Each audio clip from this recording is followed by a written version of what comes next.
Hi friends, ఈరోజు topic వచ్చేసి reorganisation of state, రాష్ట్రాల ఏర్పాటు, అలాగే ఎస్టాబ్లిష్మెంట్ ఆఫ్ న్యూ స్టేట్స్. రాష్ట్రాలు ఎప్పుడు ఏర్పడ్డాయి, వాటి సంవత్సరం చూద్దాము. పాలిటీ కూడా ఉంది ఇందులో. ఒక చిన్న టాపిక్ వస్తుంది, గుర్తుపెట్టుకోండి. ఎస్ఎస్సి జీడీలో, రైల్వే, ఎస్ఐ, కానిస్టేబుల్లో మాత్రం పక్కా క్వశ్చన్. ఈ చిన్న చిన్న టాపిక్స్ వదిలేయకండి, చాలా ఇంపార్టెంట్. 1 మార్క్ కానీ 2 మార్క్స్ అని పక్కా. రీఆర్గనైజేషన్ ఆఫ్ స్టేట్స్, రాష్ట్రాల ఏర్పాటు చూద్దాము. ఎట్లా అంటే ఆర్టికల్ 3 ప్రకారం, మన ఆర్టికల్ 3 ప్రకారం ఒక రాష్ట్రం ఏర్పాటు చేసుకోవచ్చు, వాటి పేరు నేమ్ చేంజ్ చేసుకోవచ్చు, సరిహద్దులు కూడా చేంజ్ చేసుకోవచ్చు. ఓకేనా? ఆర్టికల్ 3 క్వశ్చన్ అడగచ్చు.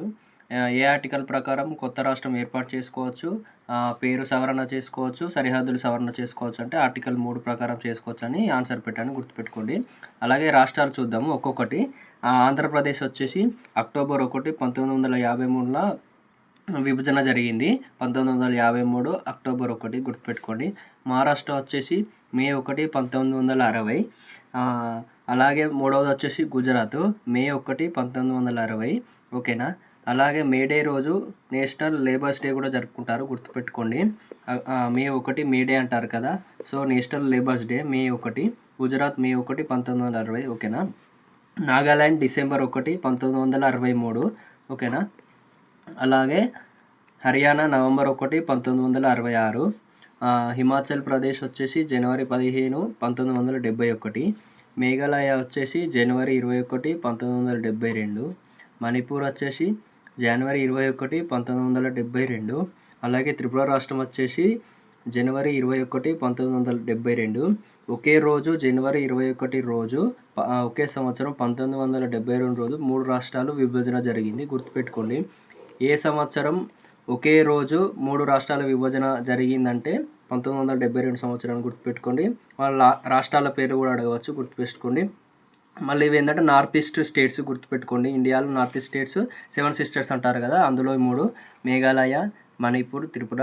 జనవరి 1, జనవరి 1, జనవరి 1. సంవత్సరం వచ్చేసి 1972. 1972 3 రాష్ట్రాలు ఒకే రోజున విభజన జరిగింది, గుర్తుపెట్టుకోండి. అలాగే సిక్కిం రాష్ట్రం వచ్చేసి ఏప్రిల్ 26, 1975.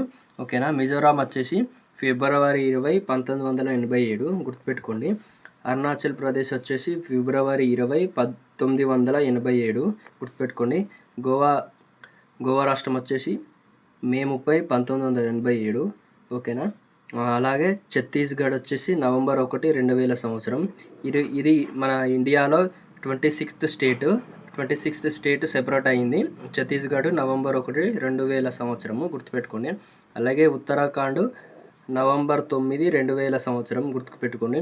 ఇది 27వ స్టేట్ సెపరేట్ అయింది. మన ఇండియాలో మొత్తం 29 రాష్ట్రాలు కదా, 27th స్టేట్ సెపరేట్ అయింది ఉత్తరాఖండ్ నవంబర్ 9, 2000 సంవత్సరం. క్వశ్చన్ అడగవచ్చు ఎస్ఎస్సి జీడీలో కానీ రైల్వేలో కానీ. 27వ రాష్ట్రం సపరేట్ అయిన రాష్ట్రం పేరు ఏంటంటే ఉత్తరాఖండ్ అని చెప్పాలి. అలాగే దాని డేట్ కూడా అడగవచ్చు. డేట్స్ అయితే మోస్ట్ ఇంపార్టెంట్, అండ్ సంవత్సరాలు కూడా గుర్తుపెట్టుకోండి. ఉత్తరాఖండ్ వచ్చేసి నవంబర్ 9, 2000. 16వ రాష్ట్రం జార్ఖండ్ వచ్చేసి నవంబర్ 15, 2000 సంవత్సరం రోజు సపరేట్ అయింది. ఇది బీహార్ రాష్ట్రంతో సపరేట్ అయింది. బీహార్ రాష్ట్రంతో నవంబర్ 15, 2000 సంవత్సరం రోజు సపరేట్ అయింది. ఇది ఇండియాలో 28వ రాష్ట్రము, గుర్తుపెట్టుకోండి. అడగచ్చు క్వశ్చన్, 28వ రాష్ట్రం సెపరేట్ అయిన రాష్ట్రం ఏందని అడగవచ్చు, జార్ఖండ్. అలాగే ఏ రాష్ట్రంతో సపరేట్ అయిందని అడగచ్చు, గుర్తుపెట్టుకోండి. బీహార్ రాష్ట్రంతో జార్ఖండ్ రాష్ట్రము నవంబర్ 15, 2000 సంవత్సరం రోజు సపరేట్ అయింది. అలాగే 17వ రాష్ట్రం తెలంగాణ రాష్ట్రం వచ్చేసి జూన్ 2, 2014 సంవత్సరం సెపరేట్ అయింది. ఏ రాష్ట్రంతో సపరేట్ అయిందంటే ఆంధ్రప్రదేశ్ రాష్ట్రంతో సపరేట్ అయింది. ఇది జూన్ 2, 2014. ఇది మెయిన్ ఇంపార్టెంట్, తెలంగాణ ఆస్పిరెంట్స్కి మెయిన్ ఇంపార్టెంట్. ఏ రాష్ట్రంతో సపరేట్ అయిందంటే ఆంధ్రప్రదేశ్ రాష్ట్రంతో పెట్టాలి. డేట్ వచ్చేసి జూన్ 2, 2014.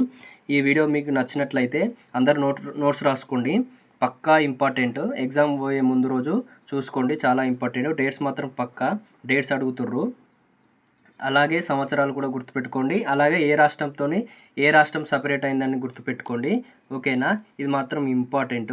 ఈ వీడియో మీకు నచ్చినట్లయితే ఒక లైక్ చేయండి, షేర్ చేయండి, సబ్స్క్రైబ్ చేయండి. Thank you for watching.